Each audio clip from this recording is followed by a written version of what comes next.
Hey there, hi there, greetings and salutations. Welcome back to the channel Today we are gonna be talking about the gun coming into season 2, none other than the Whitley. It's gonna be replacing your Bren. It's gonna be the new top meta. It's just an all-around, well-rounded gun with a little bit more maneuverability with it, man. As always, if you like today's content or you find something helpful, please make sure you subscribe to the channel. And if you want to find your way back, make sure you have notifications turned on. And man, look, without further ado, we're just gonna hop right into it. I'm not gonna have you wait, man. You know how we do a quick and easy video. Here's the loadout, here's the setup, man. If you like this fast type video where you just get right to the point, you don't have to wait 30 minutes till the end to see it, please make sure you smash that like button as well. Looking at it, man, muzzle MX silencer, the barrel, the 28-inch Gracie MK9, the optic, the G16 2.5 times, stock CGCR4.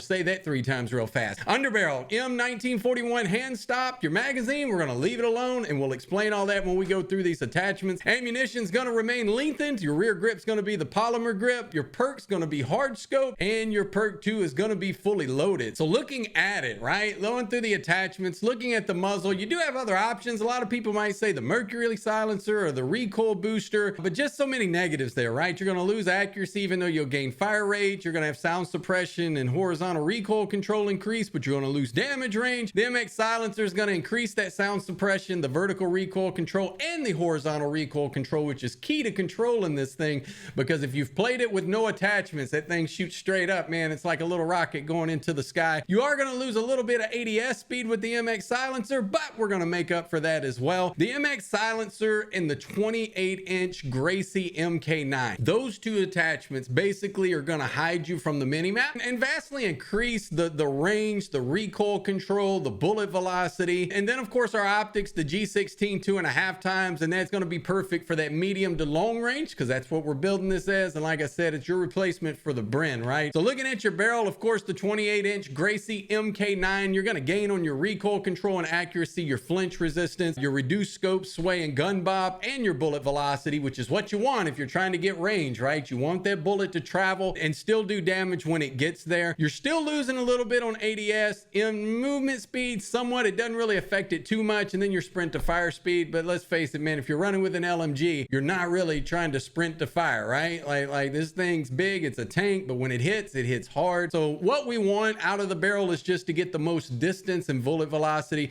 and that's what you're going to get with the 28-inch Gracie MK9.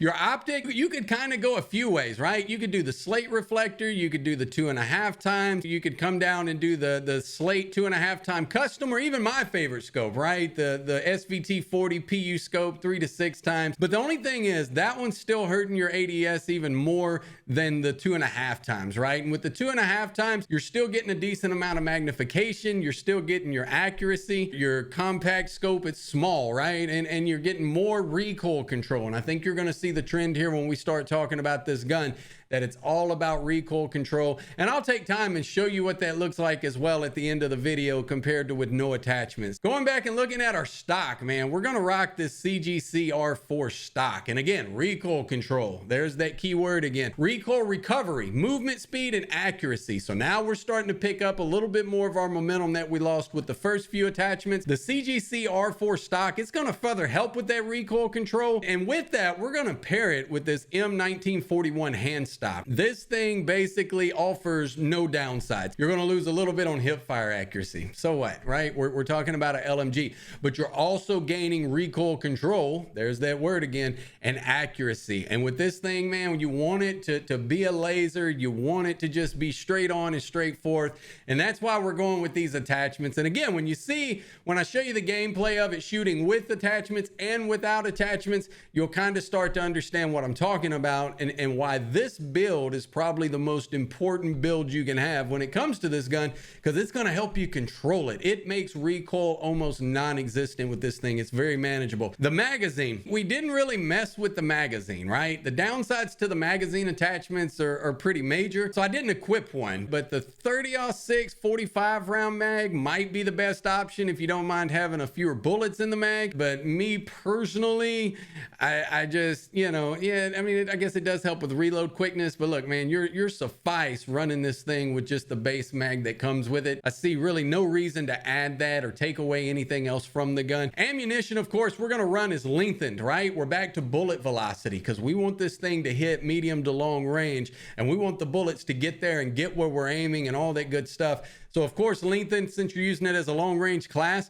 Your rear grip's gonna be the polymer grip. The polymer grip's gonna help with the flinch resistance. And as you know, that was introduced when Vanguard came. It's also gonna give you accuracy and recoil during sustained fire, which is very important, right? If you're constantly holding down on this thing, you want your shots to stay straight and go where you're aiming, and you're not a lot of craziness and spread and bloom, so to speak, right? And you're not just bouncing all over the place. So polymer seems like the best attachment to have on there.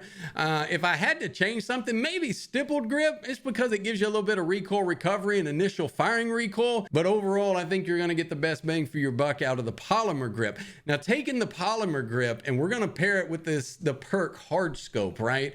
Hard scope proficiency along with the polymer grip is going to allow your Whitley to get more accurate as you hold the trigger. And that's what we want, right? And then of course, fully loaded's our perk 2, and it's going to give you all the ammo you need. And this thing holds a lot. So having those attachments like that, these all being paired just kind of balances this gun out, man. It just really makes it a solid build. Honestly, man, the TTKs on this thing are sick. When you first get it and you first unlock it, you're going to be like, I don't know, man. This thing just doesn't feel good. It doesn't feel like it hits hard. It's all over the place. And honestly, I'll tell you, when I first started playing it with no attachments, right, just trying to level it up, it felt like it shot better than when I started adding attachments. And that was kind of weird to me.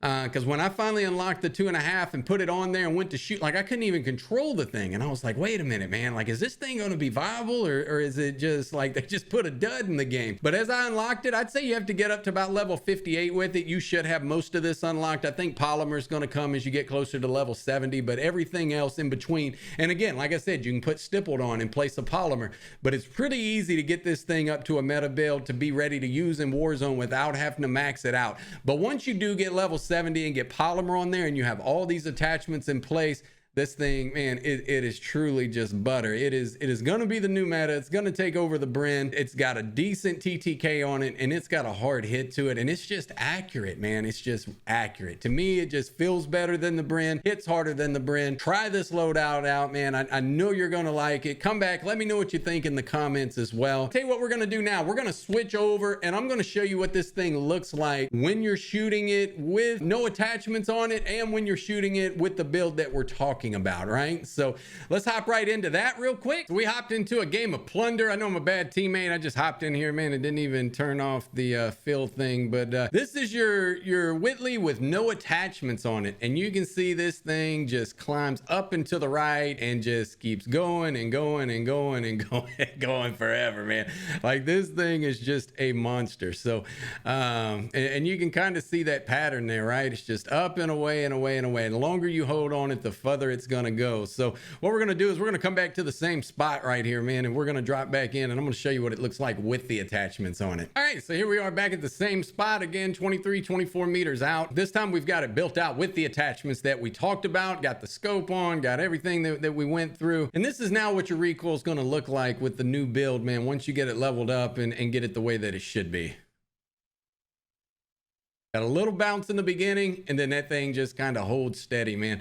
It is just like super nasty. So definitely controllable. You can see in the pattern right here, it kind of did go up a little bit over to the right and then back up. But when it's centered, I mean, this thing kind of just centers right here in this area, man. So it definitely, man, it is a monster, and it's definitely controllable. That's with me holding nothing down on the stick, just pulling the trigger back. If I actually try to just hold it and control it, I mean, it's just right there in the center, right where you want it, man. So definitely an easy gun to use. It does have a little sway in it. It's an LMG, don't get me wrong. And that's with a little bit of control on it. That thing's just holding its place and holding steady, man. So as always, man, I'm glad that y'all came and hung out today. I hope y'all like today's content, man. If you feel like that I did a good job, man, again, make sure you smash that like button. And until next time, man, I'm Ketchxxii, and I'm gonna catch you on the playground. I'm out of here.